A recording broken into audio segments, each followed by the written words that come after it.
Salut! Avec cette affaire, on plonge dans l'horreur absolue.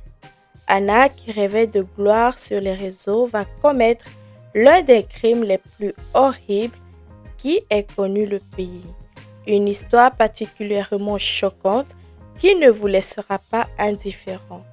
Mais je vous en dis pas plus, je vous invite à vous installer confortablement car l'histoire de Anna, l'écovique, commence maintenant. C'est en Moldavie que naît Anna en 1999 à Comrat. Comrat, c'est la capitale de la Gagaouzie, une région autonome du sud du pays. Son père n'est pas n'importe qui. Elle est la fille de Vasily Aladov, un riche propriétaire terrien possédant également plusieurs fermes avicoles avec son frère. Vasily, né le 4 septembre 1979, est un très grand entrepreneur, économiste et juriste. Il est également le directeur de sa société. C'est un personnage influent et très controversé. En 2019, le businessman est candidat au poste de gouverneur, mais finalement, sa candidature sera rejetée. En effet, des irrégularités au niveau des listes de signatures sont découvertes et finalement, sa candidature tomba à l'eau. C'est un homme troublant et agressif. Il n'hésite pas, par exemple, lors de la campagne, à menacer physiquement son rival. C'est un personnage haut en couleur et très provocateur. Il a tenu à plusieurs reprises des propos obscènes à la télévision locale. Il a d'ailleurs maudit à plusieurs reprises les membres de la commission électorale de la Gagaouzie. Il les a menacés publiquement en disant « Je vous assure qu'ils finiront mal. Leurs proches vont attraper le sida des MST incurables. » Mais revenons un peu en arrière, à la fin des années 90, Vasily est un majeur lorsqu'il rencontre une étudiante en médecine. Ensemble, à 20 ans et à 21 ans, ils auront Anna. Mais le jeune couple qui a fondé une famille très rapidement se sépare et Vasily refait sa vie de son côté. Il se remarie et il aura un garçon. On ne sait pas très bien quel rôle jouera son père dans son éducation, mais grâce à la situation de ses parents, la jeune femme mène un train de vie très confortable. Alors qu'elle est tout juste majeure, sa mère va quitter la Moldavie pour aller travailler en Allemagne. Sa fille Anna ne la suit pas. Elle reste dans son pays natal mais ne vit pas avec son père. Elle est très tôt indépendante et a son propre appartement. À 21 ans, la jeune femme est étudiante en médecine dans une école russe. Elle marche sur les traces de sa mère avec qui elle est d'ailleurs très proche. C'est une fille qui ne sait pas de vagues. Ses professeurs sont satisfaits de son travail, de son implication dans ses études. Cependant, malgré sa volonté d'être médecin, comme beaucoup de jeunes filles d'aujourd'hui, Anna rêve de célébrité et de paillettes. Elle veut être influenceuse. Elle a un compte Instagram et poste de nombreuses photos d'elle, mettant en avant son physique, ses tenues et accorde une grande importance à son apparence et n'hésite pas à faire quelques opérations de chirurgie esthétique pour coller encore plus aux standards de beauté. Grâce à l'argent de son père, elle voyage à travers l'Europe, Paris, Milan. Elle se prend en photo devant de luxueux magasins, elle vend une vie de glamour, une vie rêvée entre le luxe et la beauté. Son compte Instagram gagne peu à peu une petite notoriété et elle réussit à accumuler assez rapidement près de 100 000 abonnés. Anna, de par son lifestyle mis en avant sur Instagram, semble avoir une vie de rêve. Mais derrière cette image glamour vendue sur les réseaux, se cachait une réalité beaucoup plus sombre. Anna jouissait d'une grande indépendance pour son jeune âge. Elle vivait seule et profitait de la fortune de son père sans aucun contrôle parental et elle ne tarde pas à tomber du côté obscur. Car derrière cette image de vie rêvée entre soirées sélectes, voyages et hôtels de luxe, il y a aussi bien souvent toutes sortes de tentations. Plus précisément, abus d'alcool, abus de drogue et de mauvaise fréquentation. Et Anna va tomber dans ces pièges. En réalité, elle menait un style de vie très instable. Depuis 1 an, elle était tombée dans la drogue et l'alcool. Elle en consommait régulièrement. Plus jeune, elle était très proche de sa mère, mais à présent qu'elle vivait seule, elle n'avait pas de parents avec elle. Son père avait refait sa vie, était très occupé par ses affaires et sa mère vivait et travaillait à l'étranger. Elle ne s'était d'ailleurs pas tout de suite rendu compte des problèmes d'addiction de sa fille. Malheureusement, lorsqu'elle a découvert que sa fille se droguait, il était trop tard. Vivant seule, elle faisait ce qu'elle voulait quand elle le voulait. En novembre 2020, lors d'une soirée, Anna fait une overdose et lorsque les secours furent appelés, elle finit à l'hôpital. C'est ainsi que sa mère a appris les problèmes d'addiction de sa fille. Elle savait qu'elle avait toujours eu une relation particulière avec l'alcool. Elle en consommait beaucoup et sa mère l'avait même envoyée plus jeune consulter un psychologue pour tenter de l'aider à sortir de cette addiction. Mais elle ignorait qu'elle consommait également et régulièrement de la drogue. Après cette overdose, sa mère était très inquiète. Elle se faisait du souci pour sa fille, pour sa santé, pour sa sécurité et pour son avenir. Elle décida alors de revenir en Moldavie pour l'aider à sortir de ce qu'elle pensait être une mauvaise passe. La situation était très critique. Elle se devait d'avoir une sérieuse conversation avec sa fille. Elle avait pris les devants et envisagé de lui trouver une place dans une clinique afin d'y faire une cure de désintoxication. Il ne restait plus qu'à présent de convaincre Anna.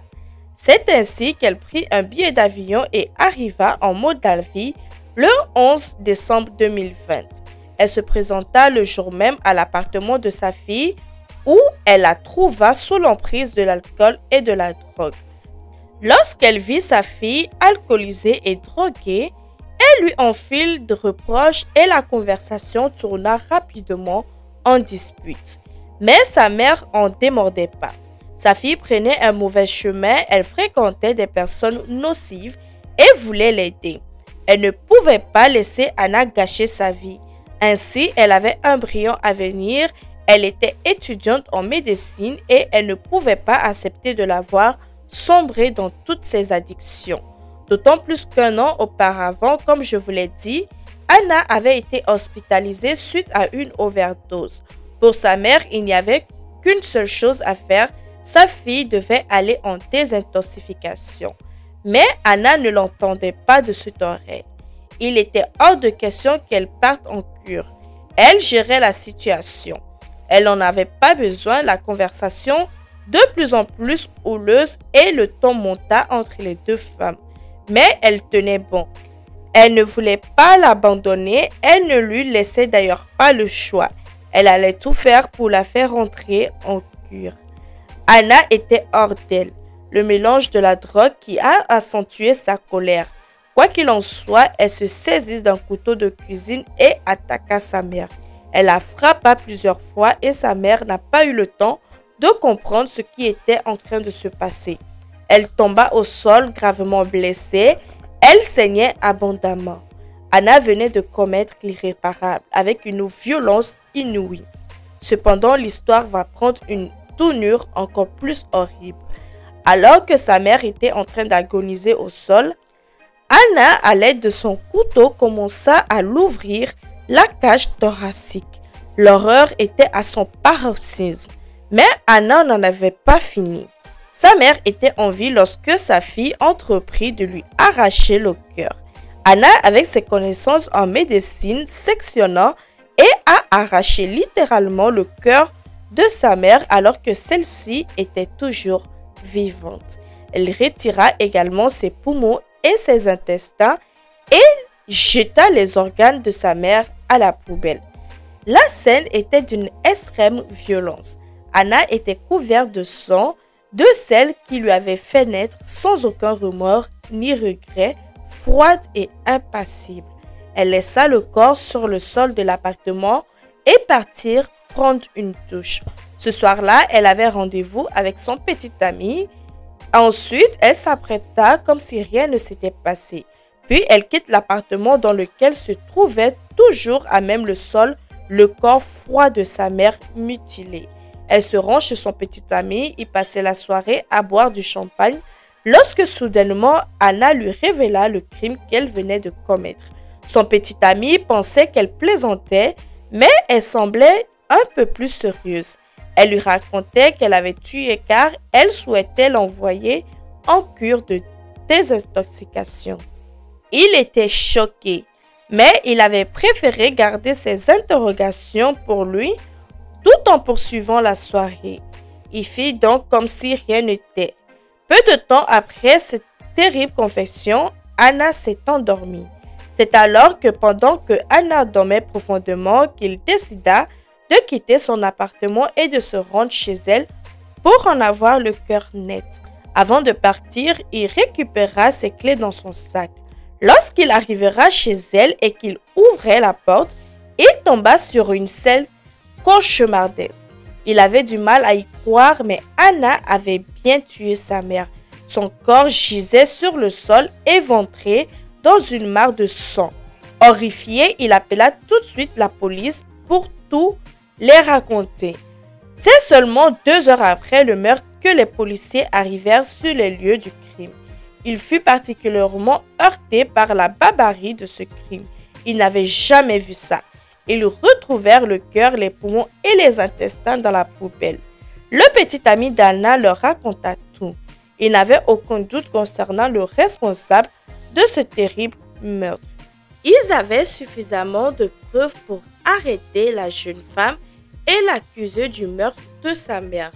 Déjà à ce stade de l'enquête, tout la désigne. Les policiers partirent donc aussitôt pour l'interpeller, mais lorsqu'ils se rendent au domicile de son petit ami, elle n'était déjà plus là. Sa fuite fut néanmoins de courte durée, car 72 heures plus tard, elle fut retrouvée chez une amie. Elle fut immédiatement placée en détention préventive pour 30 jours. Elle était la seule suspecte dans ce crime, mais il voulait tout de même pousser les investigations pour arriver à comprendre la sauvagerie du crime. Quelquefois, lorsqu'une dispute tourne mal, il arrive malheureusement qu'il y ait des coups de couteau, mais là, Anna avait gravement mutilé sa mère. Elle lui avait carrément arraché le cœur alors qu'elle était toujours vivante. Cet acte était incompréhensible pour les enquêteurs, d'autant plus que selon la famille, les 2 femmes étaient assez proches. Lorsque la nouvelle se répandit dans les médias, tout le monde était sous le choc. De mémoire, la région, le pays n'avait jamais connu un crime aussi barbare. Il était difficile de croire qu'une jeune fille n'ayant aucun antécédent judiciaire, qui n'était absolument pas connue pour être violente, ait pu commettre un crime aussi atroce. Pour ses voisins, c'était une jeune fille sans histoire et souriante. Ils avaient du mal à croire qu'elle ait pu tuer sa mère. Ils ne soupçonnaient pas d'ailleurs tous les problèmes d'alcool et de drogue qu'elle avait. Le jour du meurtre, ils avaient bien entendu des cris, des appels à l'aide provenant de son appartement, mais personne n'avait osé appeler la police. Ils s'étaient dit que c'était une simple dispute comme il pouvait en arriver à tout le monde. Refusant le fait de croire qu'une si jeune femme, apparemment sans histoire, puisse mettre une telle atrocité, beaucoup s'interrogeaient également sur son père. Ce personnage si controversé, connu, je vous le rappelle, pour être un homme violent. Est-il quelque chose à avoir dans ce crime? Il avait beaucoup d'ennemis et c'était un règlement de compte, une intimidation à son encontre. De multiples hypothèses virent le jour. Anna, à cause de sa consommation et ses addictions, connaissait certainement des trafiquants de drogue. Devait-elle de l'argent à certains qui se seraient vengés de la plus horrible des manières? Même si c'était difficile à croire, l'enquête révéla que personne d'autre n'était impliqué dans ce crime. De plus, son père avait un alibi au moment du meurtre. Pour la petite info, sachez qu'aujourd'hui, son père est en prison avec son associé, son frère, pour échange et extorsion de fonds, entre autres. Après son arrestation, Anna refusa de coopérer avec les forces de l'ordre. En prison, elle avait d'ailleurs un comportement très bizarre et inapproprié. Anna fut donc convoquée devant le juge pour sa mise en accusation. Là encore, elle eut un comportement totalement inapproprié, incohérent et déplacé. Elle fit preuve d'une totale froideur à la lecture des faits. Alors que son destin était en train de se jouer, elle semblait totalement désintéressée de ce qui se passait autour d'elle. De ce qui se jouait, elle s'allongeait sur le banc des accusés, plus préoccupée par ses ongles que par les faits. Il y avait de nombreux journalistes et ce jour-là, à plusieurs reprises, elle se tourna vers eux en leur faisant même des signes de victoire. À la fin de l'audience, elle monte debout sur le banc et lorsqu'un journaliste l'interpelle pour lui demander pourquoi elle avait tué sa mère, elle se mit à blouser et répondit comme si elle était une célébrité.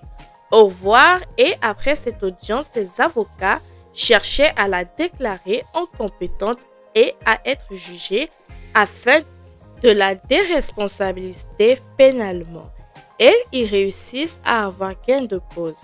Après avoir subi plusieurs expertises psychiatriques, le juge la déclara non pénalement responsable de ses actes. Elle n'était pour lui absolument pas en mesure de suivre une procédure pénale. Selon ce dernier, Anna représentait un danger à la fois pour elle mais aussi pour la société. Elle fut donc internée dans un hôpital psychiatrique de haute sécurité en septembre 2021. Depuis son arrestation, elle ne semble toujours pas avoir pris connaissance de la gravité de ses actes. Elle n'a exprimé aucun remords, aucune émotion. Cependant, de nombreuses personnes ne croient pas en la folie. Certains se demandent encore si lors de son audience, elle n'avait pas stimulé la folie pour justement éviter la prison. Elle qui rêvait de gloire, de célébrité, est connue sous le nom de monstre de Somrat. Merci d'avoir regardé la vidéo. N'oubliez pas de vous abonner, d'aimer, de partager. On se retrouve dans une prochaine vidéo.